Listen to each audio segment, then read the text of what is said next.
Hi guys, my name is Vuvu and this is Vuvu Vena Reads. If you are a returnee, welcome back fam. And if you're a newbie who hasn't yet subscribed, please do the right thing and press the red subscribe button down below and join the family. We'd love to have you here. Thank you for joining us. And on today's video, I'm doing what's going on? I'm doing an August wrap up of all the books I managed to read in the month of August. So Vuvu Vena Reads is an amazing book reviewer, also YouTuber. She reviews books on YouTube, and if I'm not mistaken, she also has a blog as well. So please, if for your connection with literature, get in touch with or follow at VUVUVENA_reads. She is based in South Africa, and I think it is also extremely important to follow literary content creators who are based outside of the West and in continental Africa, because they do a really good job of bridging the gap. We appreciate you, Vuvu, for bringing us Turning Pages and for bringing us your BookTube channel. You know, this is a chance for people to actually see some people that I really enjoy. Please consider pressing the red subscribe button down below. And if you're a returnee, welcome back fam. Vuvu, you're amazing. Thank you so much for your time. Hi, let's get into it. It's very short, very sweet, to the point. You know what I mean? I have whoo guys and yes, the English today. Okay, so I have put these books in the order of ascending order of my rating, right? So I'm starting with the least rated to the highest rated book. I've only read 4 books this month, well, past month, the month of August. And the first book I want to chat to you guys about is this one called 69 Jerusalem Street. It's a collection of short stories by South African author Lindiwe Nguta. This is her debut, if you want. I always struggle to say short story collections are debuts. I don't know if I'm the only one, but this is her debut in the sense that it's her first book. It's a collection of short stories. It's not a novel. These stories mainly look at the lives of township dwellers. I forget the name of this township, but it's the common township that she looks at throughout her stories. There are about 8 stories in total in this collection, and they just navigate various themes that align with the township setting. So part of what she looks at is homosexuality. It is I want to say bereavement, but in the sense of some kind of loss, right? Not necessarily that it's a loss of life. There are other common traits in terms of typical things that happen in typical township settings. So you'll come across relationships being navigated here, romantic relationships, shebeens, the nature of navigating socio-economic issues within that specific setting in South Africa. The writer Lindiwe herself, her writing style is quite good. I really like the way that she pens her words. However, I don't think that she delivered well in terms of the plot as well as the setting of these stories.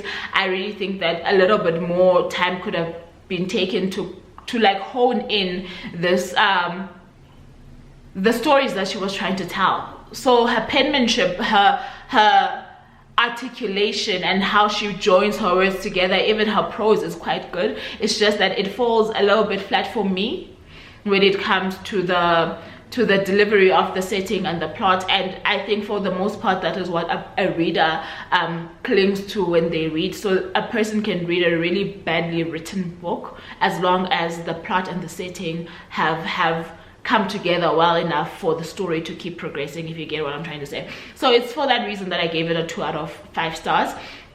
And I think that the 2 is specifically for the fact that the writing on its own really did journey you on, because she really does write very well. I don't know if that makes sense, but that was 2 out of 5 stars. And that book is published by Mujaji Books here in South Africa, and I did say the author is South African, as well as the fact that this book was sent to the Azania Book Club for us to be able to read and discuss with the author at a future date. I want to say sometime mid this month. So sorry I dropped it, so I can't pick it up right now, but that's that on that. And then the next book that I did pick up, you guys remember my debacle, my confusion, etc. with the 3rd and 4th Bridgeton book. So the next book that I'm showing you is book number 3 in the Bridgeton series. There are 9 books. I keep saying to you guys there's 10. Child, don't listen to me, okay? Clearly when it comes to the series, I am a little bit confused, okay? There are 9 books. 9. If you ever hear me saying 10 again, just replace the 10 with a 9. There are 9 books in total, and this is book number 3, which is An Offer from a Gentleman, Benedict story. I rated this one 3 out of 5 stars because of the nature of the romantic pursuit in this one. Something here just did not sit well with my soul, okay? The way in which Benedict was pursuing his romantic Sophie, the way in which he was pursuing Sophie, as well as the fact that this specific one does have or does steal from our knowledge of the Cinderella fairy tale. And I don't know if Julia really did it justice. I see what she was doing, and I see how it could have worked out way better than it did, and I feel like I felt robbed when it came to that particular storyline. I also see what she was doing in terms of the class aspect of it, the princess, well, the outcast finally falling in love with the prince and living happily ever after. I get it, right? I don't know if the execution really worked for me, and especially because this is book number 3, right? Book number 1 and 2 I really enjoyed. Those were 4 out of 5 stars, and this one really, there's something was lacking for me, right? In the pursuit as well as in the delivery. It was still good ton time, right? We were there with the ton. We saw the debutante unfolding. We saw the season coming to be. So there's nothing in the traditional sense of what these books have been that she missed out on. I just feel like the storyline for me and the execution just didn't do it for book number 3. So that one was a 3 out of 5 for me. And then the next book that I picked up is a South African debut called Suitcase of Memory by Aisha Kasim. This book is beautiful. This one focuses, I almost want to say historical fiction, in the sense that it is set in apartheid South Africa in the Western Cape. It follows the life of, I really don't want to spoil, so that's why I paused there for a second, but it just unpacks this understanding of the race you identify with, and how circumstances can make you believe you could be something that you're not, and how you go about reclaiming the thing that you feel you are. And if really at the end of the day this whole race issue in terms of color of your skin, your hair texture, etc., really holds any weight in the essence of a man, essence of a human being. By man, if that's what I mean, the essence of a human being.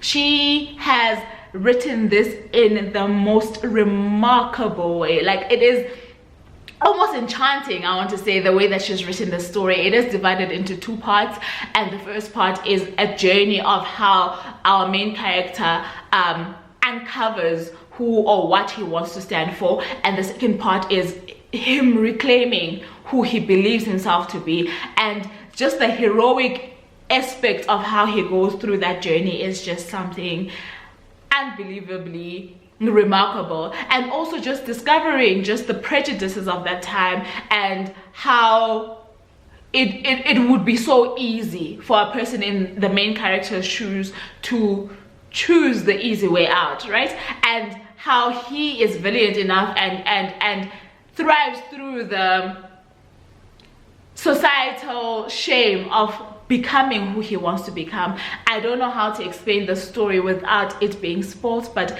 what Aisha has done in here is something I haven't seen yet, actually, and I have actually punted this to be the best debut that I've read from South Africa this year. She has done a remarkable job, and it also brings in different aspects, right? I've talked about the racial, the political, but there's the religious, and there's that undeniable aspect of being human. Like for me, when it comes to issues of race and racism, there's always that one thing that you cannot ever escape, and that's the fact that our hearts beat the same, our blood pumps red. We are all human at the end of the day, and being human means that whether it catches you off guard, the empathy and the understanding and the need for each other is inescapable. And I think she peppers her story with a lot of that for me, and I absolutely love how she does that in such a silent way as well. Loved this one. It was a 4 out of 5 stars. This was sent to me by Aquila Books, which is an imprint of NB Publishers for review purposes. Absolutely loved it. 4 out of 5 stars. And then the last book that I read in the month of August is the 4th book in the Bridgeton series. This is Romancing Mr. Bridgeton, Penelope and Colin's story. It is my favorite book in the series so far, and these are my favorite characters in the series. I do keep telling you guys, I just want to remind you from time to time that, listen, I'm here for Colin and Penelope. And I think for me, especially because I watched season 1 of Shonda's show before I started reading the series, that Penelope struck me immediately because she was the most unlikely to fall in love, right? Or the most unlikely to be chosen by the society that the town was painted out to be. And even in spite of that, she has this electric personality that just you can't tame it, you can't shut it down, right? And I'm new to romance, and I'm figuring that I know people choose enemies to lovers and they choose friends to lovers, but I feel like when those two types of subgenres or tropes in the romantic genre are done well, they both work very well for me. So I think I like both enemies to lovers and friends to lovers, but here it was a sort of friends to lovers kind of situation. Absolutely loved it. And I think one of the things that was of great appeal to me, never mind the fact that I loved how these characters were formed individually, is the fact that it is an unlikely romance, right? Or yes, it's an unlikely romance, and the fact that it was not expected, if you get what I'm trying to say. So this Penelope did not expect to be chosen because of obviously what society has told her about her, and be it or not that she is a strong character, she fell into that trap of believing the lie, and because it happened to her and for her, and in such a I want to say there was a bit of chivalry in there, but in such a gentle manner, because I think even for Colin, he didn't expect it, right? But his expectations, or what he didn't expect, is, okay, let me not ramble. I love this book, okay? I love these characters. This is probably the one book that I'm gonna revisit over and over and over again, just because of how delicate and pure this love story was for me. And obviously, like I said, because these are my favorite characters in the series, absolutely loved it. I gave it a 5 out of 5. It is my first 5 out of 5 in the series, and like I said, there's 9 books, not 10, so I still have 5 books to go. It could change because I cannot wait for Eloise's story. Eloise is my second favorite character. Like, these two, I've pinned them together as one, okay? This couple is my favorite character, number 1, and then Eloise is my second favorite, and book number 5 I think is based on her and what, Sir Philip, I think. But anyway, I can't wait for that, and who knows, she might take another 5 out of 5. We never know. So that's the last book I read in August. Sorry for the haphazard situation that I just caused. I hope you guys enjoyed this. I have missed you guys very much, but don't forget to like, share, comment, and subscribe. And until next time, I love you very much for choosing me. Bye now.